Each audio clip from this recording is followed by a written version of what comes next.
Hello everyone.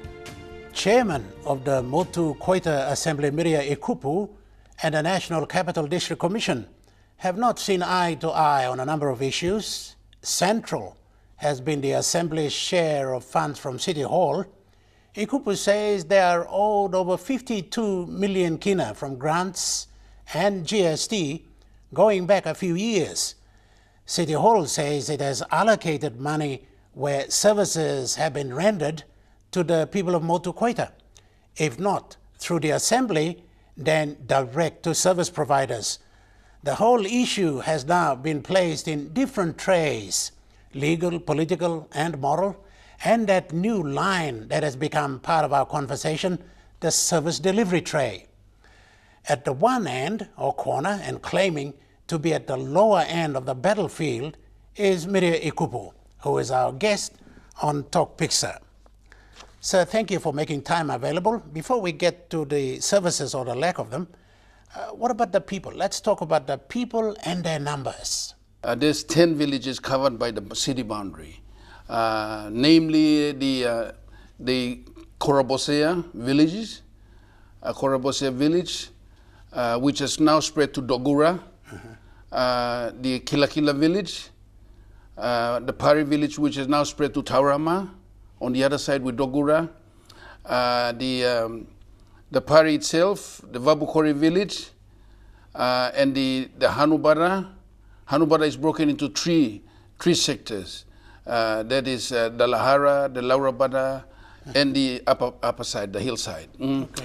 And then we go to Elevala, which is also broken into two, the Mirigini, the inland people and the coastal people, which the Elevala, Lahara, and Laurabada, and Tatana, which has now spread into Koko as we go into the LMG side, which spread towards the Porebara Road and all that, and the Baruni people who have now spread right up to behind the Baruni village itself and also behind the Gerehu Stage 6. Okay.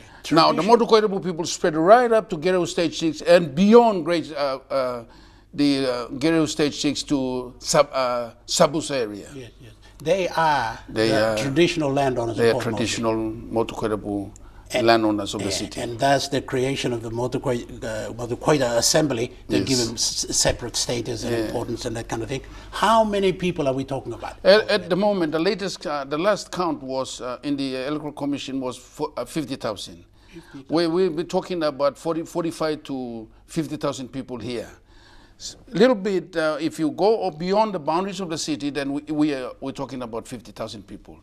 Within the boundary itself, we're talking about 40,000 people. Mm-hmm.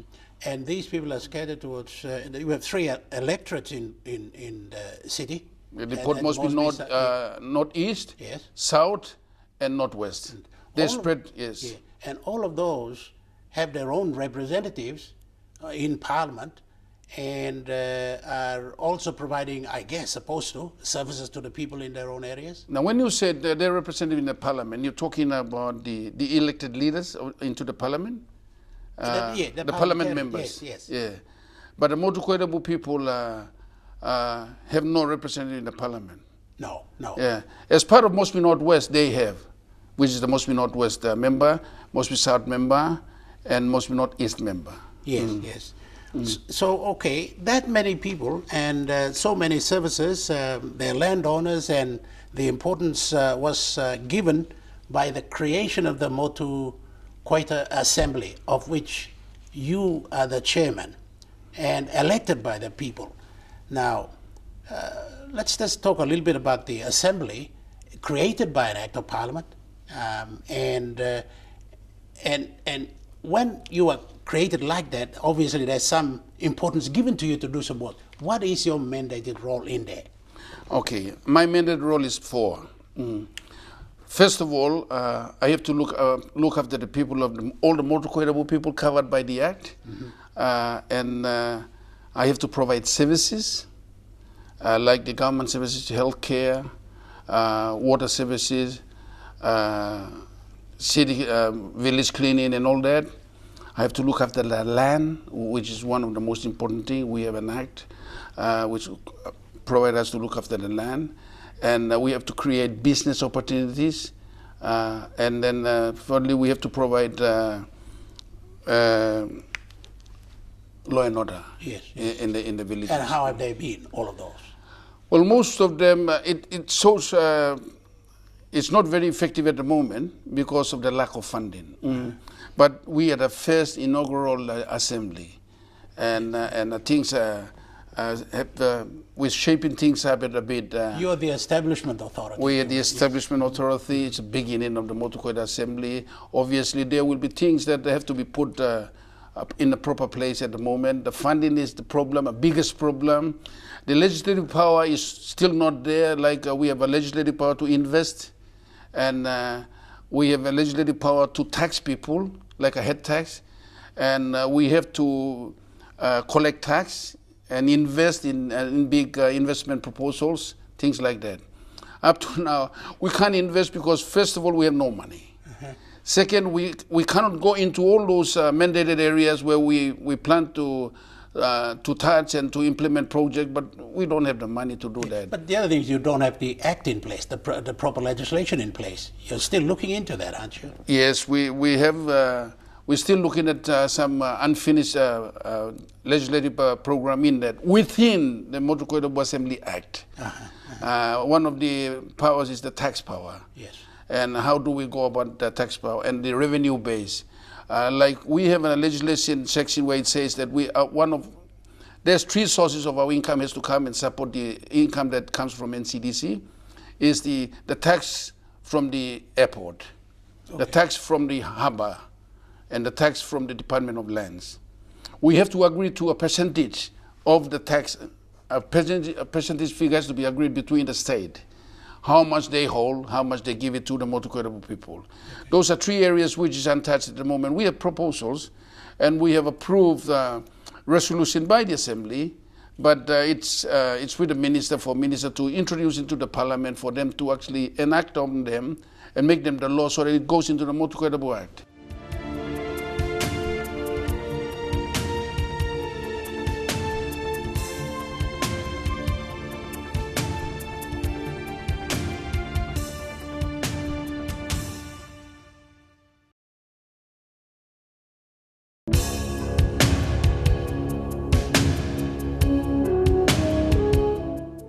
Talk Piksa, chairman of the Motu Koita Assembly, on his struggles to get City Hall to pay his assembly monies owed to it.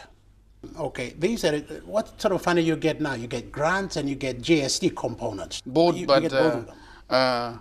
Both, but not full. No. Okay. Now, GST, we were supposed to be given 10% under the Act. Are you? Of 10% of what the NCDC collect from IRRC, 10% of that money must be given to Motu Koita Assembly as per the Act. At the moment, we are not being given 10%. We're only collecting less than 2% of that money. Now, the grant that they talk about, we are never mentioned in the annual budget. We have missed out completely on the annual budget. We have no names. But it's given to City Hall to give to you.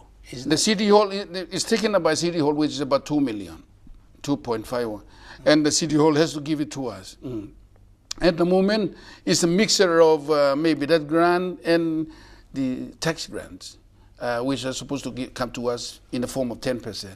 But we've been receiving only 2% and less up to now. Since the Act came into being in 2007, we haven't been paid our full amount. Okay. So we have been. And why is that? Is the NCDC board, NCD board, not willing? What is the problem here? Well, the problem is, I think the problem is politics.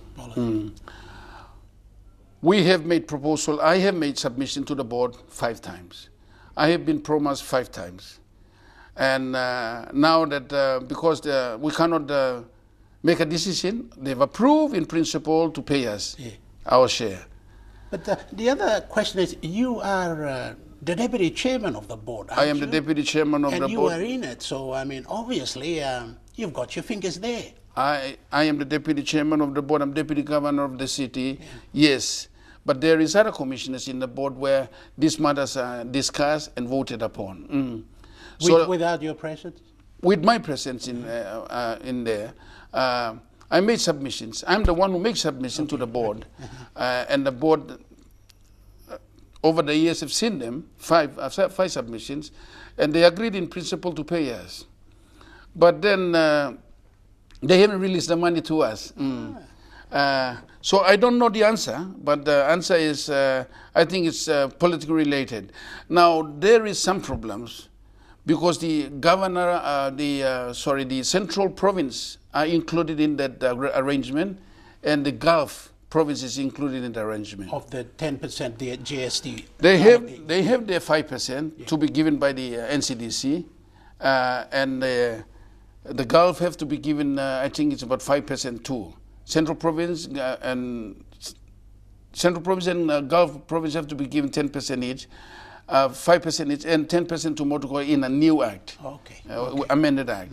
But that's not being done. No, that's not being done. Not with you, at least. Not with me, because I've been paid less than 2%. Okay. You hear from, particularly from the governor of NCD, the open members, that they are more interested in directing their energy and resources to the people direct, bypassing Motu-Koita Assembly. Is that the case, and is it a problem to you? It is a problem to me, and that's the case at the moment. Okay. Now, let's clarify this. An elected leader of the member of the parliament has every right to direct their resources to the people who voted them. Right. That's the prerogative. But at the same time, the elected leader, the indigenous leaders, which is like me and the members of the council, have our mandate to serve our people through the funds that has to come from NCDC. And we're not getting that. We only get enough funds only to run the assembly administrative services and all that, to pay my small contractors to clean the village. And that's all. That's enough for doing that. I receive about 416,000 per month. They might not be coming forward with the money, and there is a perception out there that the money is perhaps being abused by the Motu-Koita Assembly. Is that the case? No, we have never abused any money. My books are there for investigators to go in and have a look at it. There has been allegations that we have been abusing funds as during the election. Is false, totally false. I have a mandate to clean my village. And my village is in the center of the city. And all these villages, as a result of being in the city boundary, we have a lot of disposal of rubbish and waste from the city too in the villages. So we have a lot of activities going. And we spend a lot of money in human labor by collecting the rubbish and putting them away. And we have to pay them. Now, when people see that a lot of people have been collecting rubbish in the villages and stowing them away and carrying them and disposing them in the appropriate purposes, and we're spending about a lot of about 100 people, 200 people, that they said that it's an abuse of power. I don't think so. It's my mandated authority and my mandated services to give to the people who elect me. Yes. And with the limited money we have, there's no room for misabuse of all those things. Okay, let me just get on to that election bit a little bit.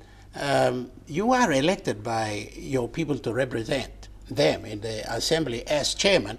You did also go to the national elections. You contested. Maybe again there's a perception that you may not have done the right thing to contest the national elections, and maybe City Hall looks at it that way too. I think so. All those things come into play. But I did the right thing. I resigned. I actually tendered my a leave of absence from the service. Hang on, is it resignation or leave of absence? No, sorry. I've actually tendered my application for a leave of absence to contest the election. Is that right? But the law doesn't allow me to do that. No, yeah. There is no law that I breached. I should not resign as chairman, and I'm allowed by the law to contest the election. Okay. That's the advice from the legal. I've got 3 legal advice, which says that there is no law that you are breaching, so we cannot give you a written advice. Okay. I contest the election, but for government services and for people to understand, I have to ask for a leave of absence, and I was given one, granted one, and I went for election. and I didn't succeed. So I come back to my mandatory role, Okay. which is 5 years, and which will expire in June this year. All right. So I haven't broken any rules or any laws. Like all the other provinces, I'm elected by the people. Yes.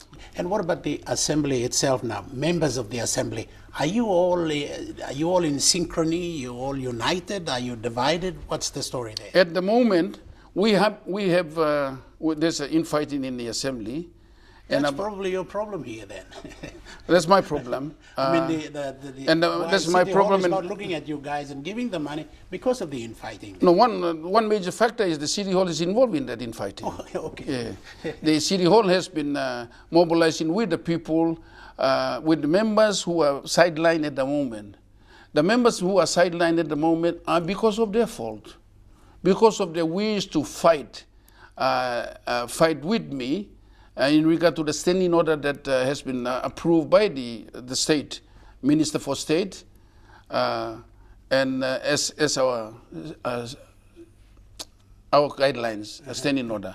In that standing order, it requires that anybody who is absent for 3 consecutive meetings cease to be a member of the assembly. And all those 6 people who have qualified that category are now ceased to be members, and they are no longer recognized as members. Wow. And therefore, they've gone around the table and approached the governor and the other members to assist them. And illegally, they have been assisted by the government by paying them directly. At one stage, the governor stopped our monthly payment. We took the matter to court, and they were directed not to do that, not to entertain any individual people. They have to pay the government. I am the government, head of the government. We are duly elected by the people, given the mandate by the people to provide services to the people, not to be fragmented by outside influence, and nobody must come over and dictate over our head how we should spend our money and where our development priorities should be. Yeah. So it seems like a personality clash, political clash, all of those except that magical word service delivery. Service delivery, yes. Yeah. So there's a lot of political infighting in there and personality? But yes. I hope that there's no personality fight in it, but there is a personality fight at the moment. At the moment, everything is now calmed down. Those people who have now seen this standing order and been given advice by their lawyers that what the government of Motu is doing is right, and it's according to the law that I am actually delivering running the government of Motu Assembly. You must have heard previously we have been suspended. Yes. Based on false allegations. So I've actually taken a stay order on that NEC decision. And the government lawyers have failed 2 times to appear in court to defend the decision of NEC. So are you given the decision of default? Well, yes. Yeah. The stay order is now permanent up to this year. And then the government has to show the court why I have been suspended. Yes. I mean, when I said I mean the Motu Assembly. Yes, yes. And they cannot deliver those reasons. Therefore, the court has deferred the stay order to indefinite stay order. How much money does City Hall owe you right now?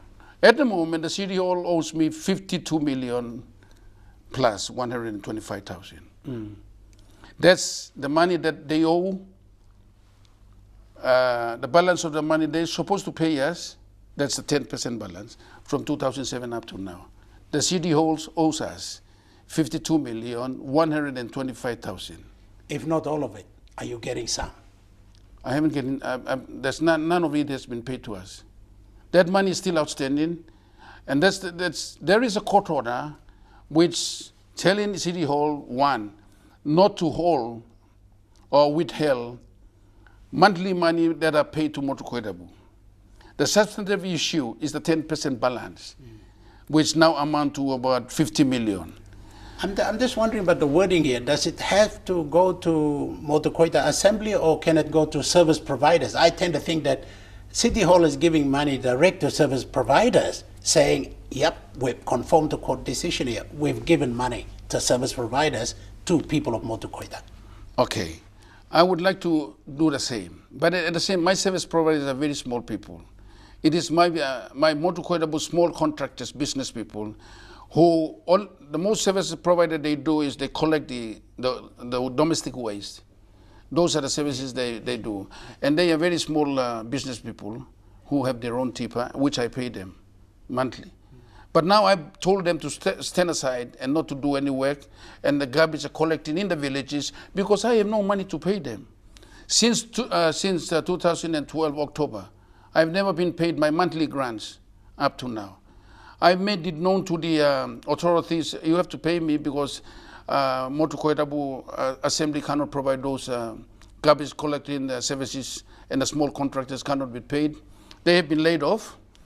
On Friday last week, I've laid off my staff because I cannot pay them, the whole staff in Motu Koitabu Assembly. We have virtually come to a halt. I've asked I've written so many letters to the city hall for them to release our monthly money, let alone the 10% that is the 10% balance that is still outstanding. And I've taken the matter right up to the Prime Minister in a letter form, and I'm seeking an audience with the Prime Minister for us to be paid. Our 10% balance plus our monthly balance, which is still outstanding from October 2012 up to now. We haven't been paid.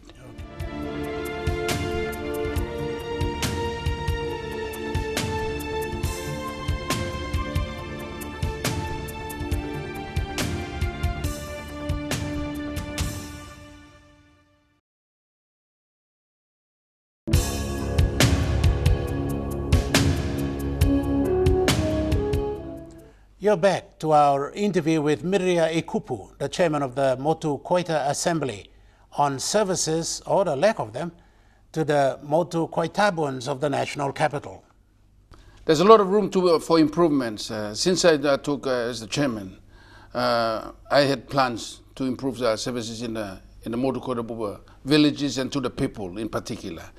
But there's a lack of funding, and I have not delivered some of those services up to now.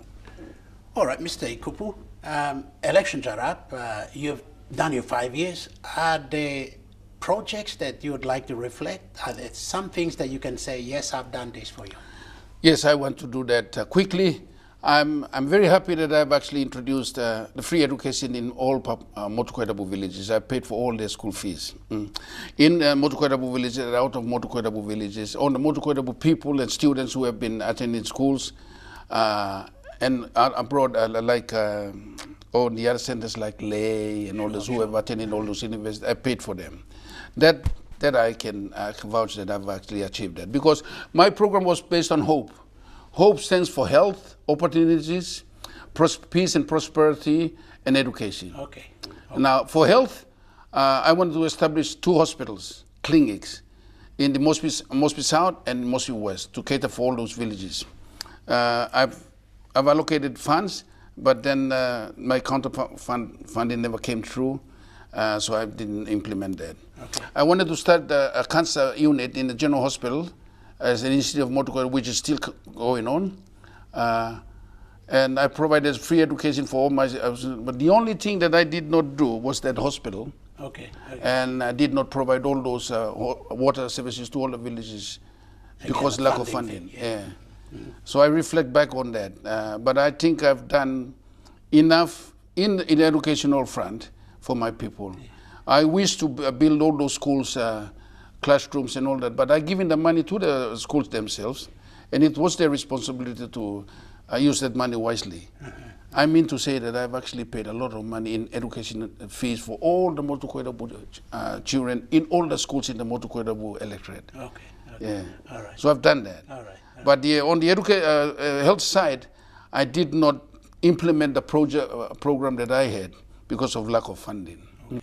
Services have not been provided. Elections are coming up. Not good for you here? No. Or the rest of the assembly members? Well, I feel for the people.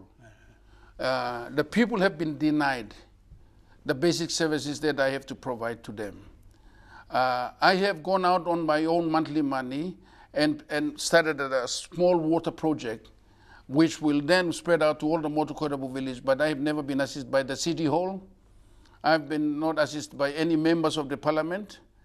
I paid from the Motu Koitabu 416,000 monthly that is paid by NCDC. which is less than 2% of our total 10% that we were supposed to be paid. So I am underfunded. Yeah. Now my water project, we just started at Hanubara village, which is the big village. Only 1/4 section of that village have been provided the services. The services were supposed to be spread throughout the village to Tatana, Baroni, and all the 10 other Motu Koitabu villages. I can't do that because I don't have the money to pay all those services. Okay. So I've called upon the government to NCDC to assist me. The 3 elected members are reluctant to assist me. The government is reluctant to assist to hear our request. Okay. But on that point, let me just ask you that. Have you tried to seek an audience with the members of parliament and the governor to talk about what you're saying now? Has there been an audience? Have you met? I have. I have written letters. Okay. But the agenda items are set by them, and these letters have gone to them, and it's never been included in the agenda items, so I'm going to bring them up in our meeting. Okay. This has been Talk Piksa. Our guest has been Miria Ekupu, the chairman of the Motu Koita Assembly. Until another program at the same time next week, thank you for watching.